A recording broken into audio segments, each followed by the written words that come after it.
Welcome. Here we are at the Midweek Bible Study. Again, we're in Matthew chapter 20, starting at verse 29. We've had a really jam-packed chapter 20 so far, and I hope that you were able to listen to last week's, because that will help you as we glide into here. We are entering the last few days, really week and a bit, of Christ's life before the crucifixion. So it's important to have this flow and understand what Christ had been talking about, what was on his mind, and the interactions that he had right before the triumphal entry, which we get in the next chapter later on today, actually in this lesson. So there's a miracle, though, that we've got to handle first. It's at the end of chapter 20, starting at verse 29. As Jesus and his disciples were leaving Jericho, a large crowd followed him. 2 blind men were sitting by the roadside, and when they heard that Jesus was going by, they shouted, "Lord, Son of David, have mercy on us." The crowd rebuked them, told them to be quiet, but they shouted all the louder, "Lord, Son of David, have mercy on us." Jesus stopped and called them. "What do you want me to do for you?" he asked. "Lord," they answered, "we want our sight." Jesus had compassion on them and touched their eyes, and immediately they received their sight and followed him. Now, those of you that are really sharp and remember what we've done before know that this story is the same story with a couple of different details that we got in Mark. There was a man named Bartimaeus. We know the name of a first century blind beggar, which I find fascinating since we don't know the names of so many other very, very important individuals in Roman culture, in Jewish culture, in that whole area. But God, for some reason, wanted us to know about Bartimaeus. Well, here in Matthew, there are 2 guys, and it's the same story. They're crying out, "Please have mercy on us." The crowd is rebuking them. Why would the crowd rebuke them? Well, for one, traditionally beggars were not supposed to hassle anybody. They could call out, but if they were told to shush, they were supposed to shush. These guys weren't shushing. If we understand in the other Gospels accounts, Jesus was teaching as he went along the way. So the beggars were interrupting church, shall we say. They were interrupting the rabbi. And that was a no-no. But Jesus didn't join in the rebuking. He didn't say, wait till after church, we'll meet in my office or something. He stopped and he called them. And we know in the other accounts that he said, "Bring them to me." And so they come, and they get together, and Jesus then, which we brought up when we went through Mark, but I got to say it again. One of the things that just absolutely blows my mind is that Jesus looks at them and says, "What would you like?" Now think about that. Excuse me. It is becoming, when I record this, which is long before you get to see it, it has become very dry, very hot, and our air conditioning at the office today is not working really well. So I'm not terribly embarrassed or sunburned. It's warm in here. All right, hang about. There we go. But aren't you know your hard-earned dollars aren't going to keep it so cold that we can hang meat in my office. So we got that going for us. So he says, "What do you want me to do for you?" James tells us that we don't have because we don't ask. And then he says, "And when you do ask, it's for your own selfishness." So when it's something really important, go ahead and talk to God. And if you don't think it's all that important, go ahead and talk to God. He'll sort out what's important and what's not. But just go ahead and talk. Even though Jesus said he knows what you need before you ask him, still ask. Now I think that makes sense. It does to me. I have kids, and they're all grown now, but I have grandkids. And even though they know we're going to feed them, and when one of them goes, "Hey, are we going to have lunch? What have we got for lunch?" I love that, because they're coming up saying, "We rely upon you. What is the provision for today?" Of course, if they said it that way, I'd think something had gone wrong with them. I just love it that Jesus says, "What do you want?" They said, "Lord, we want our sight." I love another version of this. Earlier, we've gone on in another book where he says, "Lord, if I could see." It's like, that's a lot, but you ask what I really want. And what I really want is, if I could see. I just love that. It's so human. Now, Matthew has a point to make here. So Matthew is skipping details, and he's not bringing in the full humanity, the name of the guy and all this other. What's the point he's trying to make? Well, if you remember in chapter 20, we've already looked at that God gives grace to people that in our minds don't earn it. In our minds, they shouldn't get as much grace as us. But God does, because it's his grace. He gets to spend it the way he wants to. And that whenever any of us want to be on the right hand or left hand of God, for purposes of being honored by God, sure, but also as a way of saying, I volunteer to be on the cutting edge and do your hard work. Jesus says, you don't get to decide that. Plus, you need to remember that being around me comes at a cost. Are you willing to drink the cup that I've got? And then he warns them. He says, now, the unbelievers, the Gentiles, the pagans have those that lord it over you. And by the way, another gospel says, and say it's for your benefit. Remember that during the political season. Saying, but among you, no. Among you, it is who serves. That's who we go for. Who is serving rather than being served. Now, in many political systems, and in the United States, it is certainly this way. Those that are elected to the highest offices of Congress, Senate, and the presidency, those on the cabinet, tend to enter with some money and then retire with many millions. And that looks not like Jesus at all. He says, we come to serve and to give our life as a ransom for many. So once again, I have to ask a question here. I started last week with a couple of questions. So I'm going to ask a question here. How much grace did these beggars deserve? Follow-up question.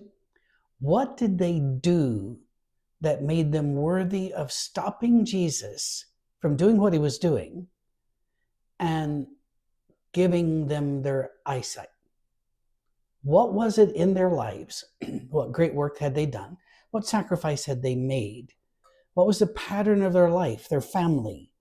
What was it about them that was worthy of this miracle?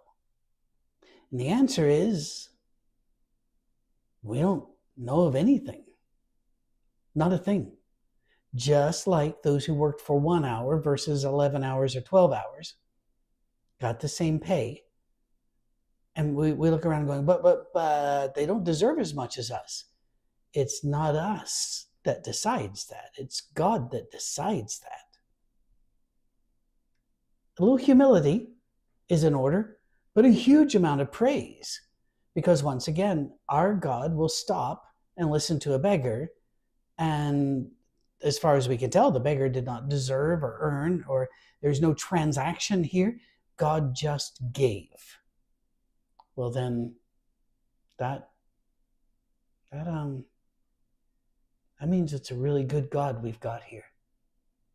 It's an awesome God. It's a grace-filled God. It's a God who defines himself by love and means it. And that's very, very good news. But some bad news is coming. We know this story because we tell it every year. Good Friday and Palm Sunday and Easter, we tell these stories. So let's enter the story of the triumphal entry into Jerusalem, the last week of Jesus' earthly life before the cross.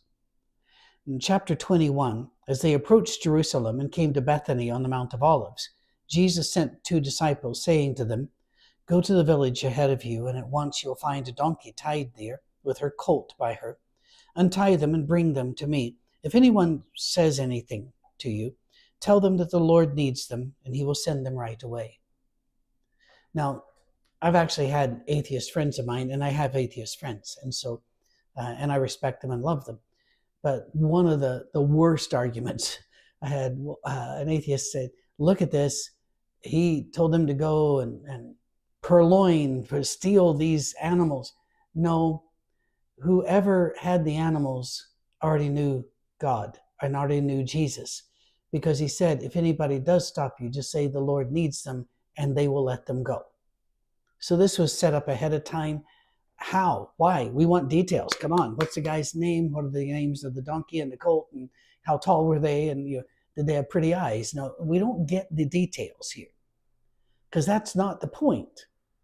Now, I've read a lot of Old English literature. I'm not bragging. I had to. There were different courses in high school and college and university where I had to read them. It is staggering to me how little required reading is required now compared to when I was going through. Now, some of the ancient writers, and some of you, I call them ancient, but we're talking 1700s, 1800s, they would go off on tangents that would go for page after page after page after page. Charles Dickens, I'm looking at you. There were a lot like that, and some that were even worse.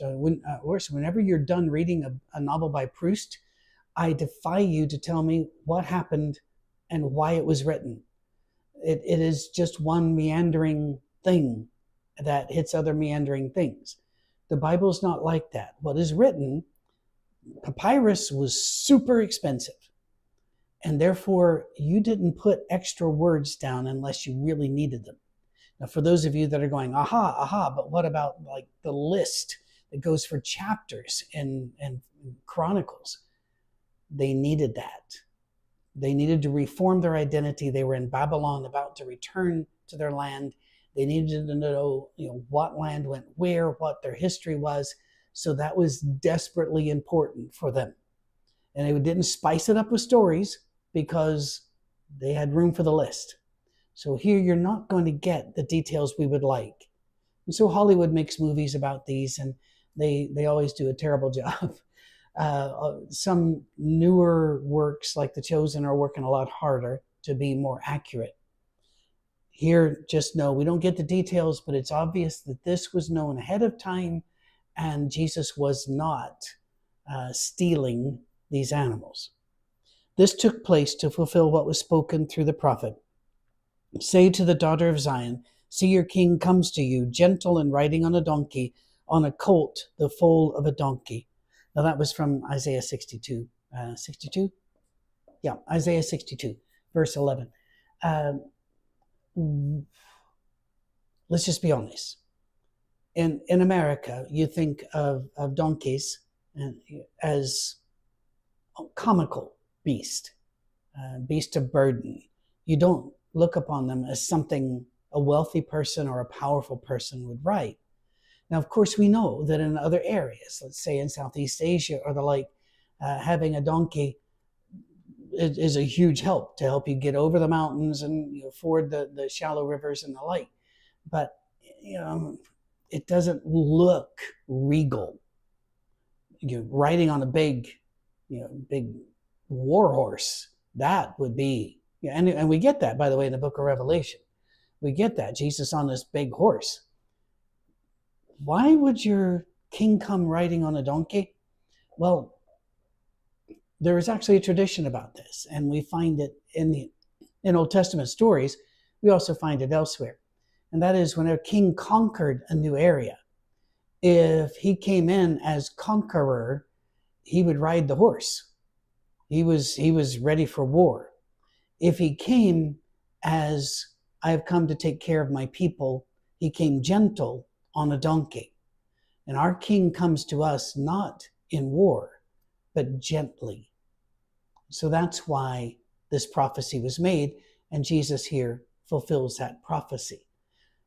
It harkens back to the birth, actually, the Advent, when God breaks into society by sending his son down, and then the angels rejoice and say, peace on earth, goodwill to men, you're in his favor. He has come riding on a donkey to show you he literally comes in peace. And that, once again, should drive us to our knees in praise and thanks. The disciples went and did as Jesus had instructed them. They brought the donkey and colt and placed the cloaks on them, and Jesus sat on them. The cloaks was just to soften it. If you've never been on a donkey, I have been. Their backs can be rather sharp, and so padding is gratefully received. A very large crowd spread their cloaks on the road. We need to talk about roads. Roman roads were brilliant, and a lot of them still survive. The way they made concrete, some of that still survives as well. And we just look at that and wonder. It's not a lost secret. We've figured out how they did it, but it's not cost efficient for most people to do it that way, so we don't do it now. But Roman roads were great. But the roads in the provinces very often were not so great. And so this road would most likely have been hard-packed earth, unless it had rained recently, in which case it would have been more muddy. There would have been animal waste, because you're riding animals. It would not have been a smooth road. And so these people are throwing their cloaks out. It was a sign, because you only had one. I go to my closet when it turns winter. I've lived enough in winter in Colorado, Scotland, Michigan, that I've got several coats. They didn't have that. They would have one. This is an act of worship. So in other words, there were a whole lot of people in Jerusalem that believed in Jesus. A whole lot of people. And I need to say this because my favorite gospel we've not gotten to yet, and that's the book of John. Absolutely, no question about it, my absolute favorite gospel. But the phrasing in the book of John often led to anti-Semitism in the church, because instead of saying the chief priests and leaders, he would say the Jews did this and the Jews did that. Now, John himself was a Jew, and I believe that his phrasing, and I believe that this is a defensible position, was a way actually of being humble, saying, we, my people, did this. I am one of the people who did this. But it doesn't read that way to those of us who are Gentiles, which is the vast majority of those of you that are listening. So it can make it sound like in the book of John, like the entire nation of the Jews rose up against Christ, when that is patently not the case. There were the top echelon power holders turned against Christ. And of course, you can always get a mob. You can always get people out there, if you want to get people to throw rocks and yell things, you can get them. Because those people are out there and they are gettable. But the majority, and by the time he gets there, people are sacrificing. And they don't have to. This was a show that they saw Christ as king. They understood what he was doing when he rode in. And they're putting branches on from the trees, and they're putting those on the road ahead of him. The crowds that went ahead of him, which is what you did with the king. Whenever a conquering king came, or a savior king, however the king came, king never came in first. You always sent waves of singers and musicians, and you always sent in then different high officials and such. And so this, once again, is showing that the populace looked upon Christ already after just 3.5 years or so of teaching, that this man was their Messiah. They were excited. Hosanna just means, it's actually a tense, which is really hard to translate. You will sometimes see that the word Hosanna means save. It does. But man, I'm struggling trying to find a great English translation for it. It's more like we are saved, he will save us. So we are saved because he's going to do that. Hosanna to the Son of David. Blessed is he who comes in the name of the Lord. And that's just a quotation out of Psalm 118. When Jesus entered Jerusalem, the whole city was stirred and asked, who is this? So while a great number knew of him, others did not. Now, you might be thinking, well, how did they not know? Please remember, if they had not seen him close up, they wouldn't know him. There were no pictures. People did not draw representations. The Jews were very, very strict about this, as Muslims are. You go into a mosque and you see all that elaborate stuff around. That's the Quran, that's scriptures in Arabic written stylistically. You will not see the representation of any living thing, person or animal. The Jews were the same. They get that from Exodus 20 and the commandments, that they're not to make graven images, and it goes on to explain that in greater detail later. So they would not have known until somebody goes, this is, verse 11, this is Jesus, the prophet from Nazareth in Galilee. And a whole lot of them, by the way, at that point would have been going, oh, run and get the kids. This is exciting stuff. And certainly there'd be some who go, I didn't hear about that, because they didn't know. But the city was excited about this. So what does Jesus do first? He rides in regal procession right to the temple. Well, you would expect him to do that, to come in and teach at the temple, but he doesn't teach first. Jesus entered the temple area and drove out all who were buying and selling there. He overturned the tables of the money changers and the benches of those selling doves. It is written, he said to them, my house will be called a house of prayer, but you are making it a den of robbers. That again comes out of Jeremiah chapter 7. Boy, Jeremiah had a hard life. I won't go that direction now. We need to focus here. Quick question that some of you may be having, and that is this the first time or the second time Jesus did this? If you look in the Gospels, it looks like it happened twice. It might have, but it's also not unusual for them to retell a story and place it at a different place in the life to make another point. You and I would look upon that and say, wait a minute, that's not being honest, that's not being true to the historical record. They did not have that mindset. Remember, they're telling a story to make point, to get a theme across, not to do an historical record. Luke specifically says he was writing to make a historical record. So that's why Luke is a bit different, even though he uses some of the same source material.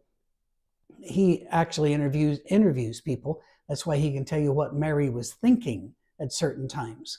So it's a little different, and we'll get to Luke. But for now, what's he doing? Well, we know that whether this time or an earlier time, he made a whip and drove out folk. Now, what's fascinating to me here is that this happened at all. You see, the Jews had a guard. They had a temple guard. Now, the guard was sometimes armed with just sticks. In Roman society, it would have been really hard for them to be carrying swords. So they would either staves or clubs, but they were also very well trained, because people from all over, or Jews from all over, would come into the temple area, and some of them didn't know how to behave, and they needed to be sorted quickly. And so this temple guard would have rushed in to stop things, but they did not come and rush in here. And if this happened twice, then they didn't come either way. Why? I think a couple of reasons. One is that the temple guard may have actually been believers as well. Second, Jesus wasn't this small, thin, white guy with blonde hair that looked like he belonged on the Swedish ski team. He was a Jew, the son of a carpenter, most likely the son of a stone carver. The word probably means stone carver. So he would have had muscles, scars, calluses. He worked with fishermen. He lived rough. He didn't even have a place to lay down to call his own. And so he would have been somebody that most minimum wage people would not have challenged. It's more than their job's worth to go for that. They're just, okay, and I'm out. It's understandable. It is. This is all that Matthew says. Once again, details. We want details. And the other Gospels give us details. Matthew does not, because he's going somewhere. And once again, it is about grace, grace, grace. In the middle of it, there are people that are getting in between God and grace. At this time, if you remember in the Old Testament, to get to God, you had to come to the temple. I'm oversimplifying this so much. If you want far more detail about the practice of prayer, worship, and such, you really need to follow somebody like Bobby Valentine and his blog. And you can find him on Facebook, and he posts his blog there as well. So I'm simplifying for the sake of time. To approach God, you had to approach God through the priest. Well, we're the priest. They were in the temple. So you would bring your offering or your supplication to the priest. And so now you come, and at this time of year, they're getting ready for Passover. You would be bringing your animal, an animal perfect, no spot, no blemish, no scar, or whatever, to sacrifice at that time. So that's extra commotion going on. But how are you going to get, let's say, a lamb from where you live? Let's say you live down Beersheba or up toward Dan. It's a long way. And that's a road with potholes and difficulty, and there are a lot of other people there. And the chances of getting the thing soiled, broken, injured, why don't we just buy something there? It's rather like, do we take all of our groceries up to the mountains that we're going to need? Or they have stores there. Why don't we just buy the stuff there? It'll be more expensive, but we'll buy it there. Well, the people that were in between the people coming to worship and the temple were selling these goods. They were selling, buying and selling, and the money changers. In other words, you couldn't, we can't use your money. It comes from another place. You got to have special temple money, or you have to have our money. And so in the exchange rates, you know this if you've ever gone to exchange your money, that there is a fee for that. And you never get what the newspaper publishes is the rate of exchange. You get a rate that favors the money changers. Now, I don't mind that unless they're really trying to rob me, because they got to stay in business and they're offering a service that I need. So I know that if I'm exchanging money in the airport, I'm getting a worse rate than I would if I could wait and later on go to a bank in the city. But I might need money right then to pay a taxi or the like. So it's worth it. But if I'm being gouged, I'm going, And that was what was going on here. We know from other sources that this happened a lot around the temple. And that's not because they're Jews. It's because they're people. People like, as you know, if you rented a car and then you're about to turn it back into the airport, you have to fill it up. If you don't, they're going to charge you almost twice as much for the petrol as it really is. And so if you just, I just thought I'd better do that. And the closer you get to the airport, the higher the price goes up, right?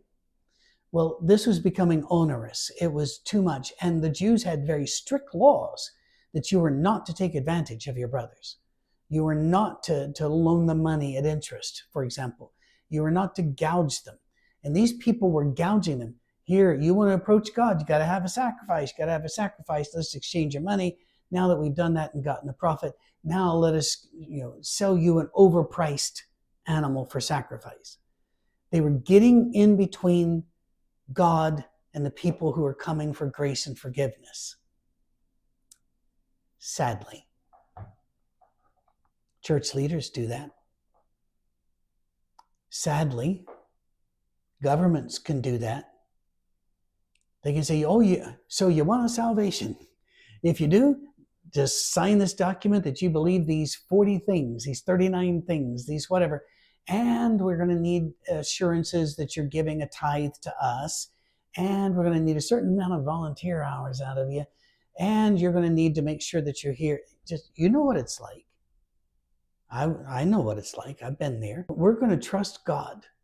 Make you sign anything. We're not going to make you pay anything. But those of you that do donate are the very reason we can eat and have a house. So we're very, very grateful for that, mind you. The point here, I don't want to get off on that. We're not going to do a big giving segment here, although, again, we're so grateful. This is about don't get in God's way.